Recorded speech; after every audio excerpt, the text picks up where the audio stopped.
George Lopez. All right, thank you, everybody. Thank you. Have a seat. Yes. Congratulations. Somebody asked me, "Yeah, how's this weather?" I'm like, "Shit, this is the same temperature of the room I grew up in."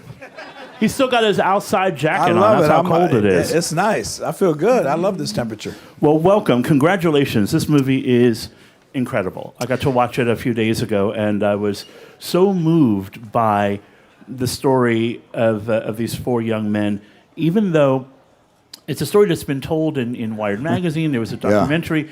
This story, that, as you tell it, goes far deeper. What compelled you to make this movie? Well, you know, this country and this world is made up of underdogs.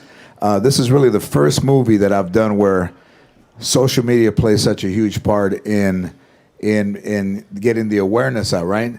So, you know, movie companies hire publicity firms, and they hire people to do focus groups. But I'm gonna tell you this, man.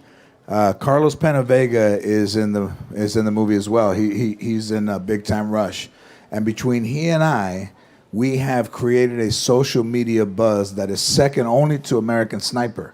So this is a really small movie, but I think that everybody has a dream. I think everybody can relate to this movie, and everybody is always wanting to be a hero, and we're all put out. Like, I was an underdog everybody's an underdog. This movie is about underdogs becoming heroes, and possibly this weekend we're not in the same amount of theaters, clearly, but I think this movie, because people, you know, are underdogs, can get noticed this weekend. So this is the story of four young men who strive to build a robot. Well, you know, they're little misfits in school. You know, they don't fit in. They get bullied and things. This happened in 2004. So a teacher's at the school. He decides to create a robotics club. And then these kids come in, and they're not formally trained. They're just very intelligent kids. And they go and get motors from old cars, of little race cars and stock cars and those little motors.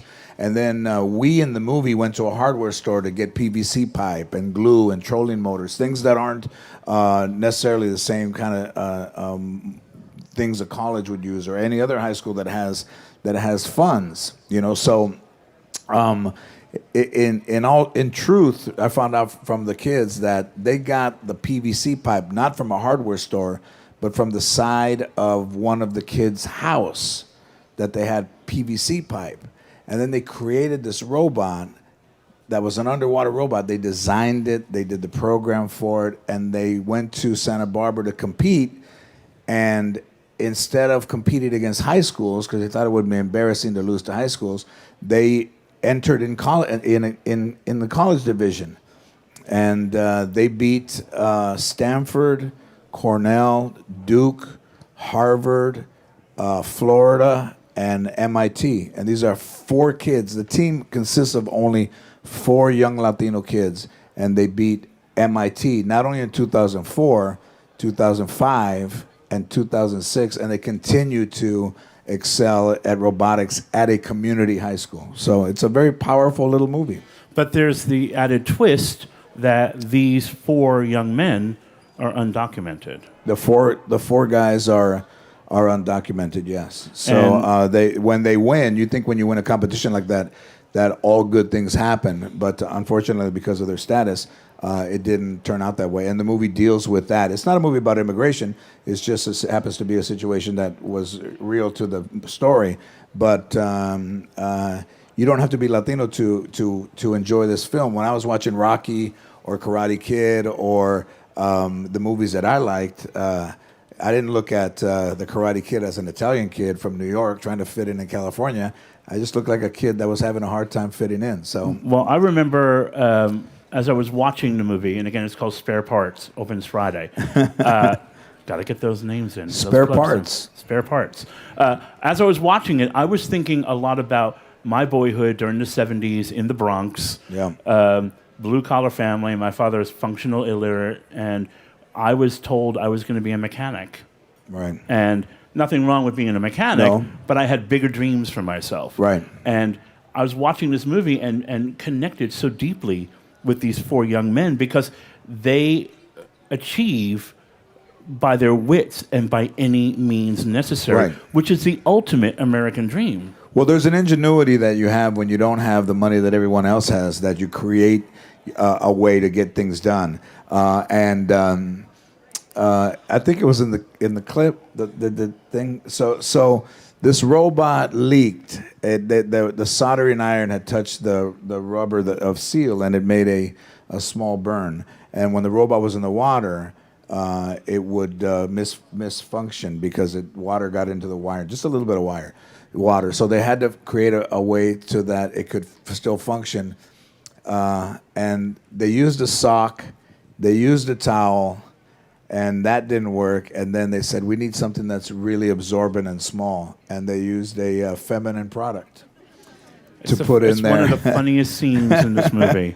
And it's absolutely hilarious. And it did work. And the judges thought that was genius to be able to do that. Instead of redoing the whole thing, they found a way to make it work in the water for that time that it was actually doing running its course. So this movie represents, from an observer's point of view, a shift in your goals creatively, that you want to do a different kind of storytelling. Is that fair?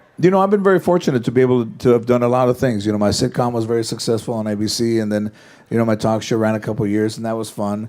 But being a producer of this movie, Spare Parts, and having it be a tiny movie with, Marissa Tomei came on the movie, and it changed everything because, Academy Award winner. And then that drew a lot of attention to the movie. And then when Jamie Lee Curtis came on the movie, Jamie Lee Curtis doesn't really leave Los Angeles much to do movies because of family obligations.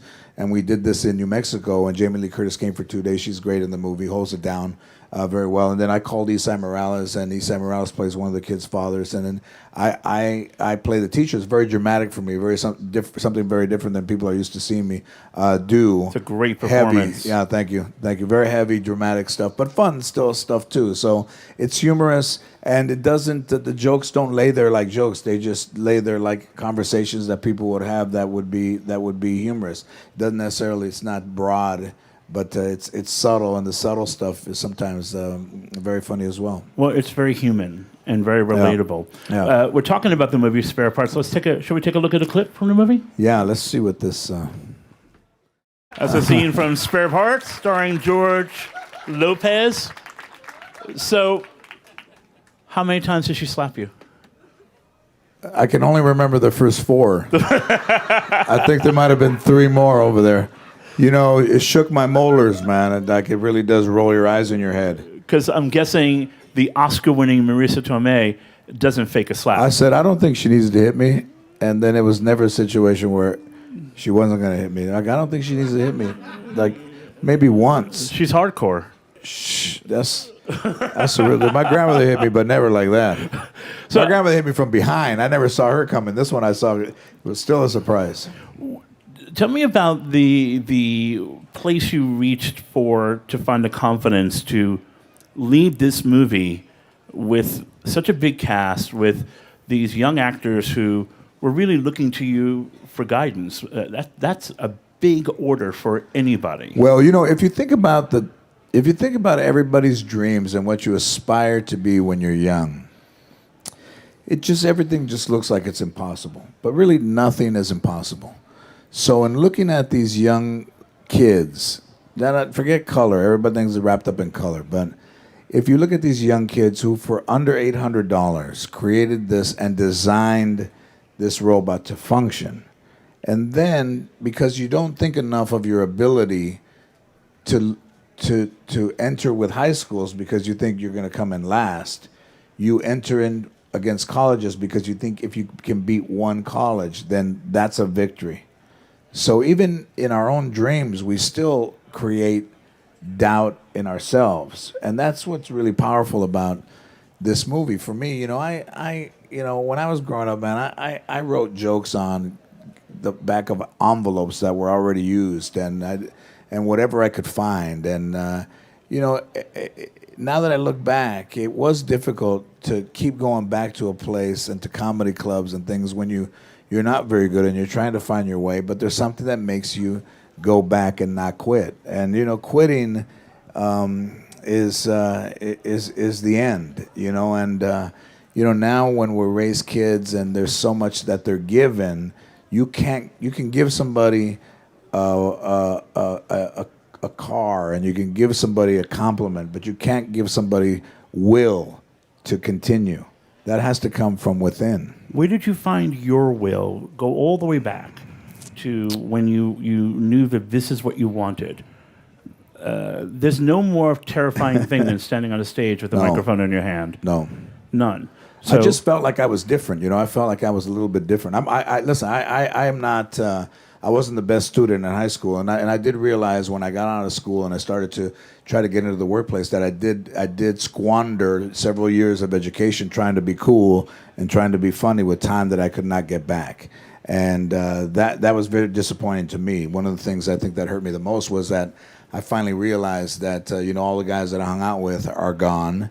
And then, things change, and then you're left with what you've learned in school. And I really didn't apply myself very much. So I always had been drawn to comedy, and I thought, this is going to be something that's going to be harder than anything that I ever tried to do in my life. And I used to quit. I quit when things got tough. And I had a high school baseball coach that he and I, when I was in high school, got into it. And he broke me down. He said, man, when things get tough, you quit. And you're never going to be anything in life because you're a quitter. There's nothing worse than a quitter. And then when I started to play golf in 1981, and it was hard, I would quit. Like I'd play 7 holes, and I'd tell the guys I'm leaving. And they'd say, "Where are you going?" I said, I'm not playing very good. I want to go home. And one day on one of those trips home, I just thought of this guy, this teacher, Steve Martin. And I said, man, this guy was right. He was right. And then when baseball season started, usually around in March, one day, I was probably 22. I drove to the high school and got out of my car, and after baseball practice was over, and I walked up to him and I apologized to him for disrespecting him while I was in high school, and told him how much I appreciated him trying to help me. And it wasn't until almost 4 years later that I realized that everything he was telling me was right. What was it like the first time you felt like you had followed it through to the end and you scored? Well, it was a feeling that I've done stand-up a long time, and I've done better than that first time many times, but there's nothing like that first time that is kind of a transfusion or an influx or an infusion of love and of confidence and of like, hey, I can do this, I can do this. I always expected people to tell me that I could do something, but they weren't always going to be around, so I needed to believe it myself. And then at that point, in my early 20s, I believed that I could do so. I could do this.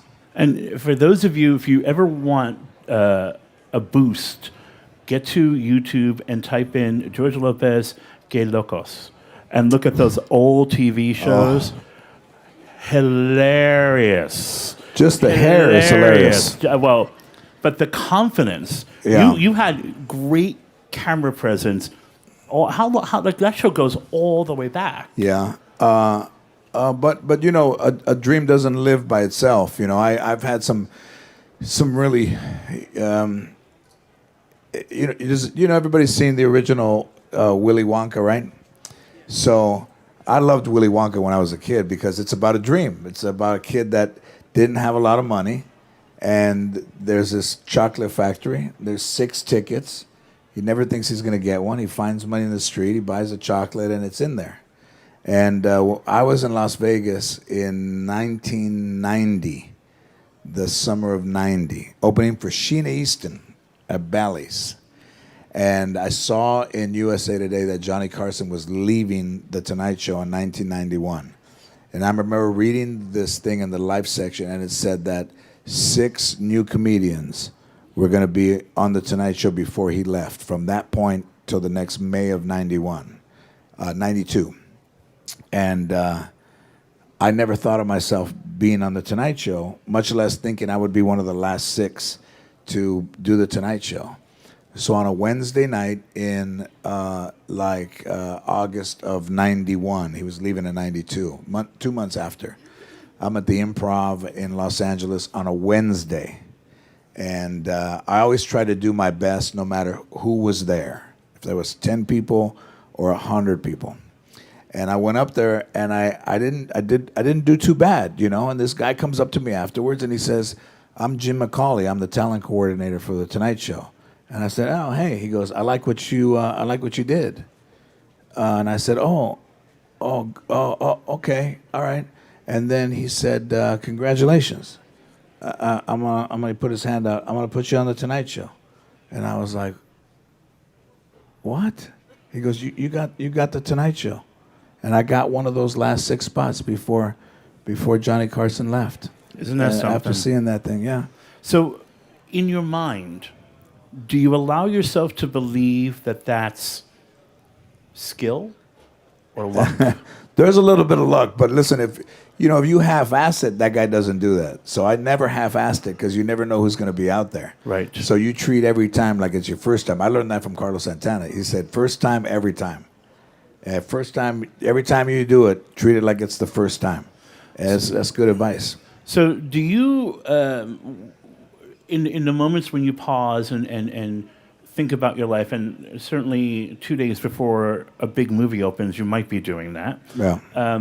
Do you stop and think that this is part of a mission?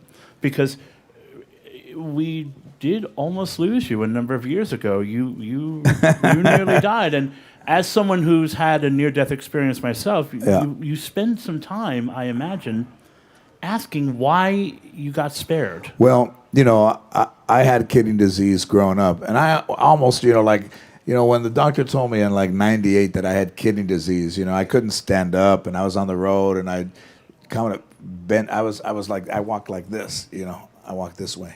Wow. During the day and stuff, and I flew home like that. And then I went to the doctor, and he took my blood, and he says, "Wait here. I don't want you to go anywhere till I get the results back." And it took a couple hours. I'm sitting in the room a couple hours, kind of like that, like that. And he says, he comes in, he goes, "Hey, I got bad news." And I said, "What is it?" He goes, "You have advanced kidney disease." And I said, "Of course I do." And I said, "Because what haven't I had in my life? Like what? Why? Yeah, of course I got it." And I said, "Well, what do I need to do?" And he's like, "Well, by the time you're 44, you're going to need 45. You're going to need a transplant." And I needed one when I was 44. So and then I told my doctor at Cedars in Los Angeles. I said, "Listen, man, I just want to get this done. And I want to go on with my life. I don't want to be a poster boy for kidney disease. I don't want to have people know about it. I just want to get well and go back to work." And when I had the transplant in April, I think it was the 21st of April of 2005, I woke up and I felt better than I had ever felt in my life. And at that point, I decided that I was going to try to help people with who were sick, and to raise awareness for kidney disease, and to raise awareness for just good health, and getting your creatinine level checked, getting your blood pressure checked, and things like that. And since then, I've sent a lot of kids to camp who are afflicted with kidney disease. Yeah. I've raised awareness, millions of dollars. That's a dude. That's when I go back to work. I don't want anybody to know. But it was inhuman to turn my back on people who were sick. So I couldn't do it. And when I grew up, I was selfish, man. I only thought about myself. And I am not anything like I was when I was growing up. I'm not perfect, but I'm very kind to people. I probably am kinder to people than I am to myself, but I'm still working on that part. Well, good for you. Thank you. It's interesting. Spare Parts, the new movie starring our new friend. I'm George spare Lopez. parts. I got spare parts in me. I got other parts. It is relatable, I believe, to every person who's in this room. I found it deeply relatable. But at the same time, as I was talking with a colleague of mine who's Mexican American, he was so filled with personal pride. Yeah. Because thank you. he said, "I don't ever see myself on a screen." Yeah. Not only as a Latino male, but as a Mexican American male.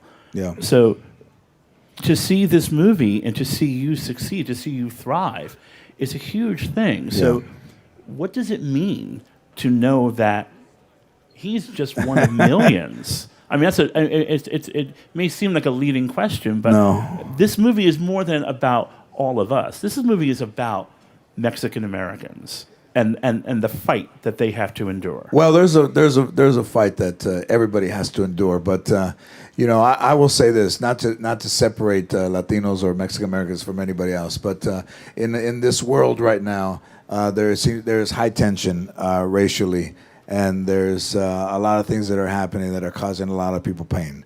And we as Latinos only want to be included in the conversation. And I agree that all lives matter, and I agree that all children matter, and I agree that all dreams matter. But I also agree that dreams have no color, and a dream you cannot do by yourself, and you need other people to help you fulfill your dreams. And we need kindness in a society, and we're going to be all right. We are a strong world, and ignorance has always existed, and ignorance knows no color. It's just being stupid. Yeah. But we as Latinos clearly offer quite a bit to this country. So we're happy to be. We just want to be included in the conversation. So how you've been, for someone who has such a great life as a very funny person, you also have this other life where you have advocated for people in politics whom you believed in. And that's not anything like that's in my personality. Like, I never really wanted to do that, but there's a sense of being able to help that we don't usually have. Like, there's that pride there, there's that pride, or in being kind to somebody that I didn't learn from anybody in my family. Actually very unkind. So the unkindness created a kindness in me because I just thought I didn't want to be mean to anybody. So are you taking a look at what your role might be in the next year or two? I'm interested how people will react to this when they see me dramatic. See me not like they've seen me on my television show or in animation movies or however they see me. It's a very different experience. It's different, and I love social media. So I have great friends on social media, and you post stuff like that. But in no way is social media even. It's an accelerated life or a shinier life than we usually live. Yeah. They show people working out, and they show people taking pictures of their food. They show people at the beach, and they show people on rooftops and sunsets and sun-ups. What about somebody struggling to get out of bed just to stand upright? Nobody posts that. Oh, it's not as sexy good morning. as people think it is. It took me 5 minutes to straighten up this morning. But in all of that, everybody tends to want to be noticed and cool and popular. But I'd rather just be kind. Do you like being a leader?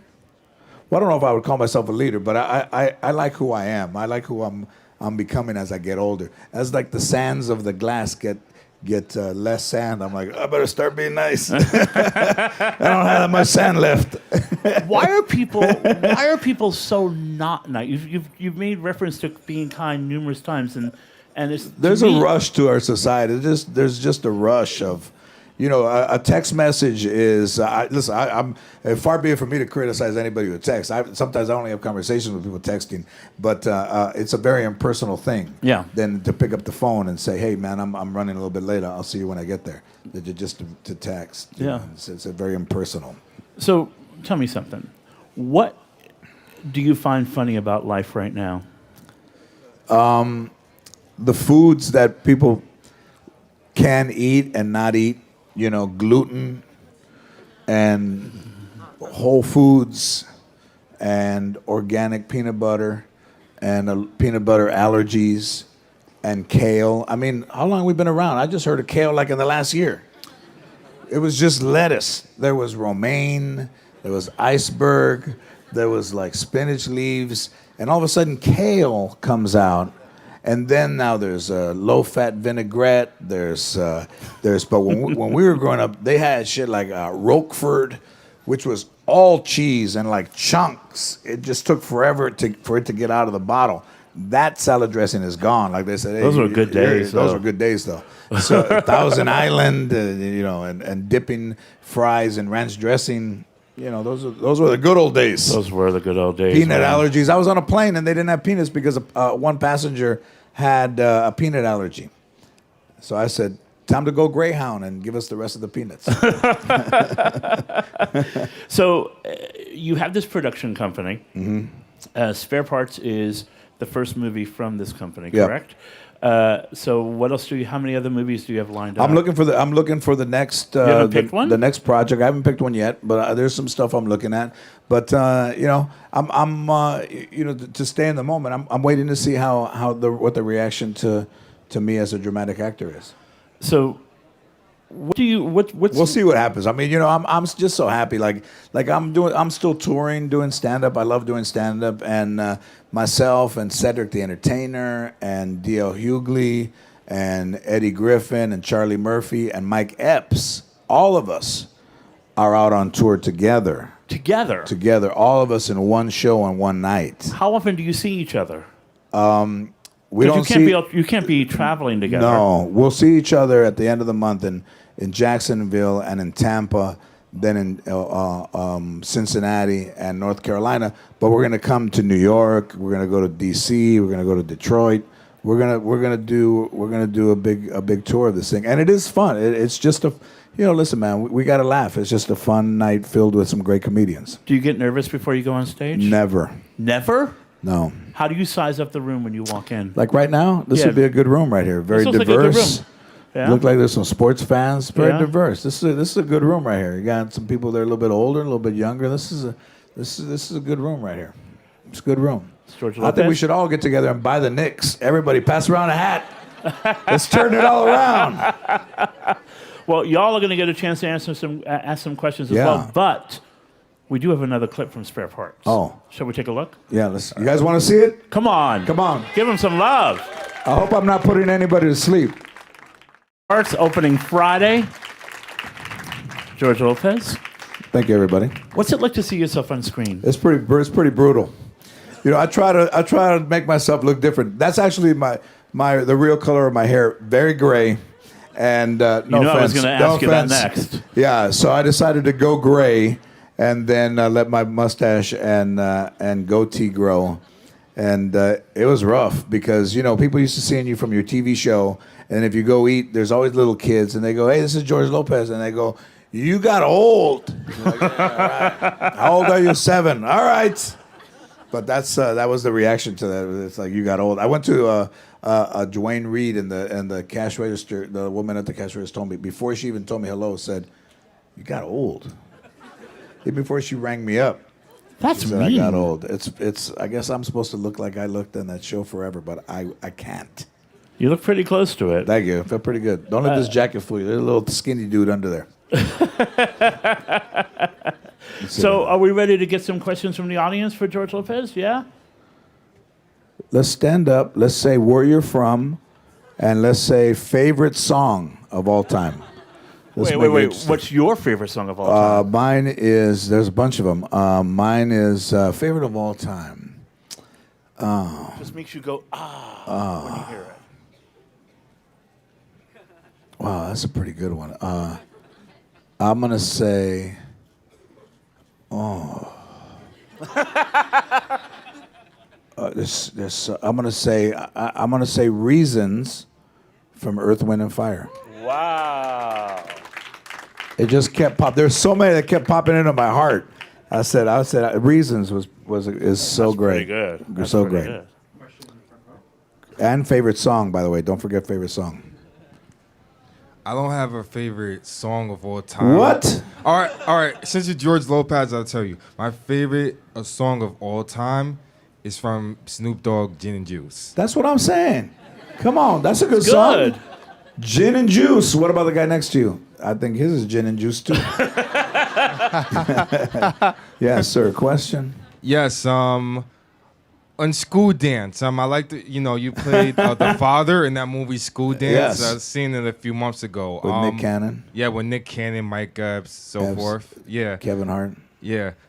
So my question is, how was it working in that movie? Well, you know, with School Dance, like movies like that, I just did it with Mike Epps. The great thing is that Nick Cannon was directing this film about interracial relationship and a school dance. And he asked a bunch of comedians to be in it. Kevin Hart was in it, Mike Epps was in it. There's a whole lot of guys in it. And we did it for practically no money, but what we did it for was to help each other out. And that's really a great thing to do, is be able to go in there and say, I got these guys to do it, and looking for no financial reward other than just being able to help another guy. So Mike Epps, I played the president in Mike Epps' movie that he's doing, which is like a parody of The Purge. That looks very funny. So, so to be able to help somebody just for a day and go in there and knock that out. But School Days came out pretty good. For a movie that wasn't made for a lot of money, it looks pretty good. Yeah, thank you. Thank you. I was upset that my daughter was dating an African-American gentleman in the movie. And favorite song, by the way. Favorite song. Favorite song. I can think of right now I've been getting into Tamia. I don't know if you know her, R&B Tamia. Yes. I've been getting kind of back into her albums a little bit. All right. But I will ask you this. How do you decide what projects you get involved with? And is there a particular void in film and television that you'd like to fill? Yeah.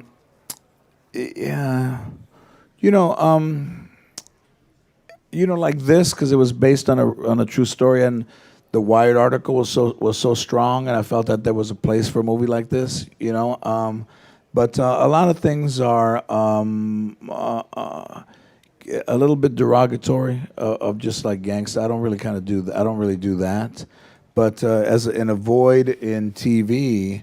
I'm happy that my first show is still on. I think it's on Nickelodeon every night and MTV, and people get to see that.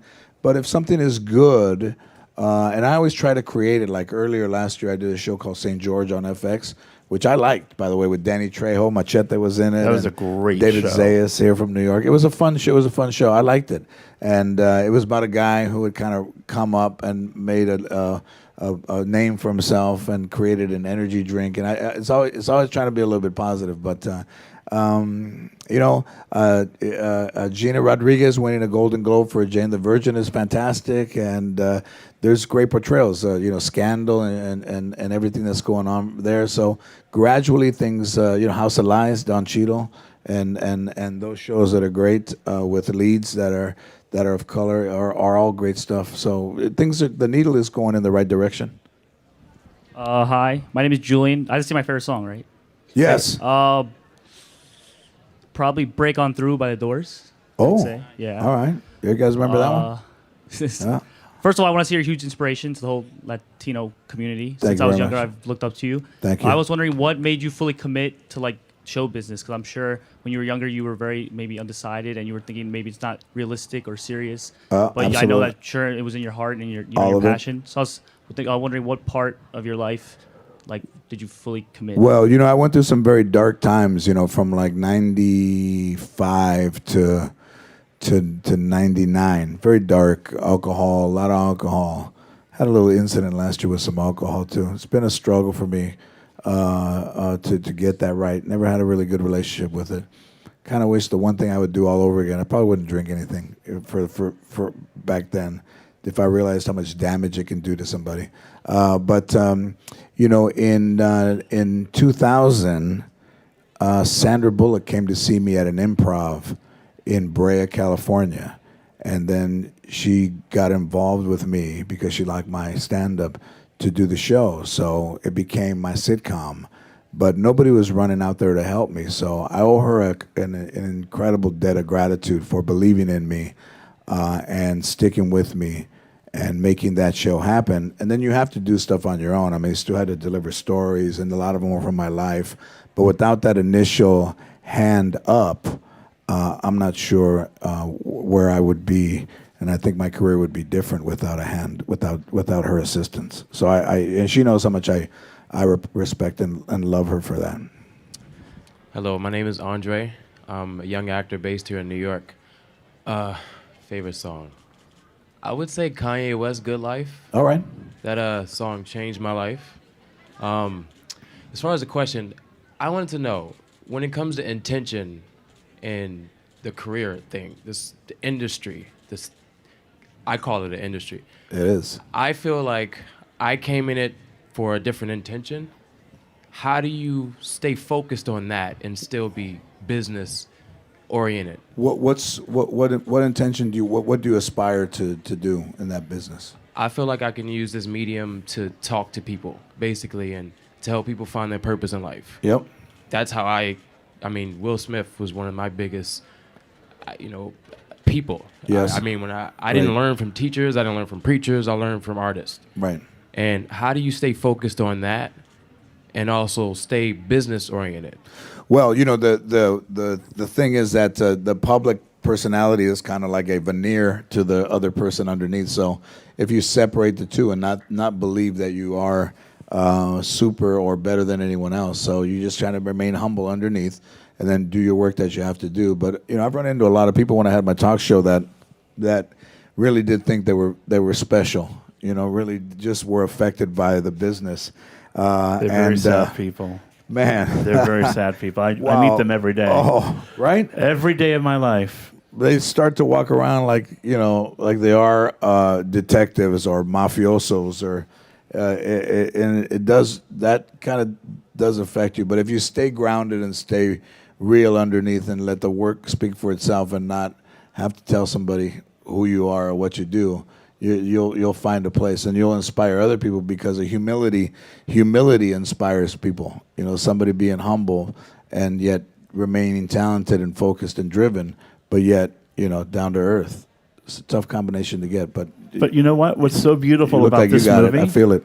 This movie, Spare Parts, is an example of how he's doing that because it's funny, it's really entertaining, but it has a mission, and it has very clear intention that will really blow you away when you see it, and that's Thank you. it's good for you to hear it from someone who's not him, because I've seen the movie and I think it's a terrific movie, and it really does.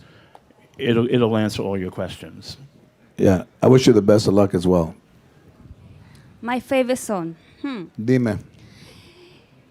One of the Beatles. She love you, yeah, yeah, yeah. She love you. And I come from Mexico. Oh, Yes. the Beatles. Hey, Mexico and the Beatles. Yes, of Very course. impressive. Yeah, right? Of course. Yeah. I remember I was in Mexico and they were playing Yellow Submarine and nobody could Oh, speak yeah. English, but everybody was singing Yellow Submarine. That was badass. It might have been the margaritas, but it might have been Yellow Submarine too. A little bit of both. True. You ever think about to go back to Mexico? I mean, work in Mexico and do some En las films películas in de there? México? This movie is going to premiere in Mexico, and it's called Los Inventores, the inventors.